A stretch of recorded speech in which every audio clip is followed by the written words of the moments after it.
Hey, welcome back. So today one's a fun one. I've got an annoying problem on my car where it does this all the time. I have no idea what it is. Let's get into it and see how hard it's going to be to fix.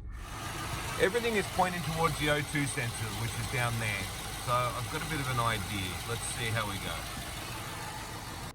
And as with all of my ideas, they start off with going to eBay and spending some money. These are spark plug non-foulers. I'm about to use them for something, hopefully, that they're not made for. So this is rocked up. This is my spark plug non-foulers. I don't need the invoice. So this is them.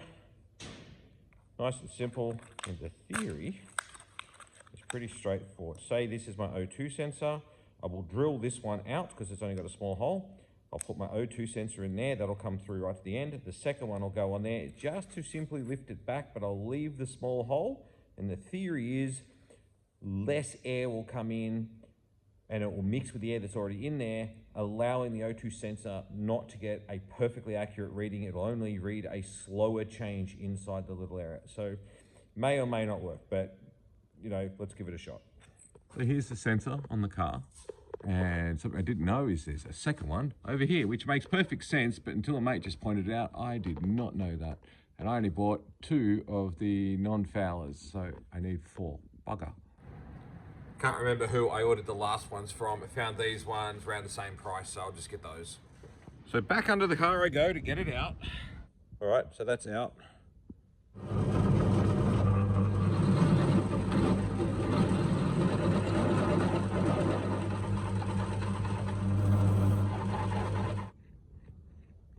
Probably won't work, but you know, so there we go.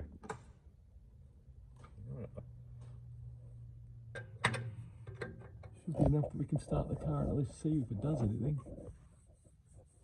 And we just let it run for a little bit and see if we get an error, and then we'll see what errors it comes up with. Went through, started the car, ran it. It's still coming up with the same error.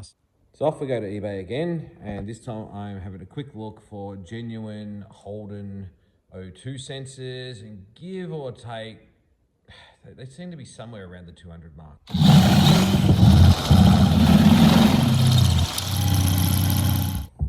In no way am I saying this is, you know, great, but it works, sort of. This is the new Bosch O2 sensor. This is the one that we've hollowed out, which that's come up pretty well. That'll screw on there. And we need a washer. Where's the washer gone? Drop the washer on there. Not probably overly needed, but we'll put it on anyway. And that'll go on there. Same as the other one. That's how it'll go in, except, you know, I'll tighten it all up. So we'll do that for both, and then we'll put both on, and hopefully no more sensor issues. Can't find my jack stand, so this will have to do. I'll get under and change these things. Yeah, totally feeling safe. All right, let's get up there, get that thing out. So this is the first one we did the other month, but I never got around to. Now I've got the new parts, so we'll change this. We'll have 2 new Bosch ones, and should all be good. So on the left, we have the one that you saw me put on just before, and that was a couple of months ago, and now I've ordered the genuine Bosch ones.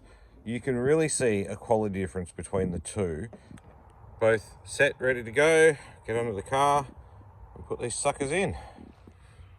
One genuine Bosch O2 sensor, wired in. I can't really get the connection, but the connection's up there, onto the other side, which doesn't look overly great, but we'll see how we go. All right, that's unplugged. I've loosened that, I'll just take that out. So there you go, same as the other one, definitely not a factory one.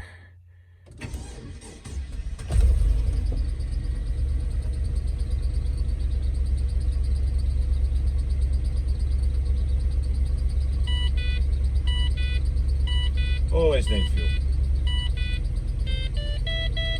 And I didn't fix it. So the OBD2 sensor thingy's been hooked up, and a mate's here with his laptop, and he's cleared the errors and he's done all this stuff, and he's saying there's something about mass airflow error. So yeah, more on that as I figure it out. Turns out at some point I didn't plug that back in. I'm guessing when I changed some of the other stuff on the car. Took it down the road, didn't drive it very far. Still got the same sort of thing, but the fuel economy is a lot better. Where's your poppy? What is it on? I don't know what any of this means, but he does, so this is good. Alrighty, let's start this beast and see what happens.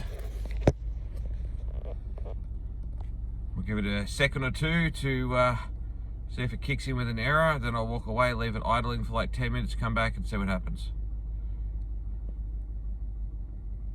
I've changed a couple of wires, changed a few little bits and pieces, nothing fancy, but that appears to not be giving me an error. Let's just reset the trip thingy. So this is looking good. So the little mods definitely are worth doing if you've got a Holden Adventra, because otherwise you've got to change your O2 sensors every like 2 years. All right, I will wander off and come back in like 10 minutes. It's idling really nicely. That's a good sign. Where are we at? No errors. Okay, looks like we fixed it. I'm gonna put this into the done pile. Next time I might actually tackle that gas thing. But look, I don't know what I'm doing. I'm just willing to give it a crack. I don't expect anything I do to actually work, nor to be educational. But if your car's got a problem, go give it a shot. You got nothing to lose but try. I mean, how hard can it really be? Thank you for watching, and let's see what I get up to next. Quick update. Whilst doing the editing, a friend turns up and shows me these. These are specially designed oxygen sensor extenders. They're cheaper, it's a dual pack. So instead of buying 2 packs at like 40 bucks, I could have bought 1 pack at 17. I think it's free postage on that. Yeah, so that could have been a much easier way to go. There is also these other ones that would have made life so much easier. You could have just screwed that in and then had the O2 sensor running along the side. So yeah, and again, not too bad a price. So I'm thinking 2 of those and then 1 pack of the other one. So you're talking under $100, you can do this mod quite comfortably and not go through all the dramas of drilling things out like I had to. So let me just wrap the video up by saying thank you.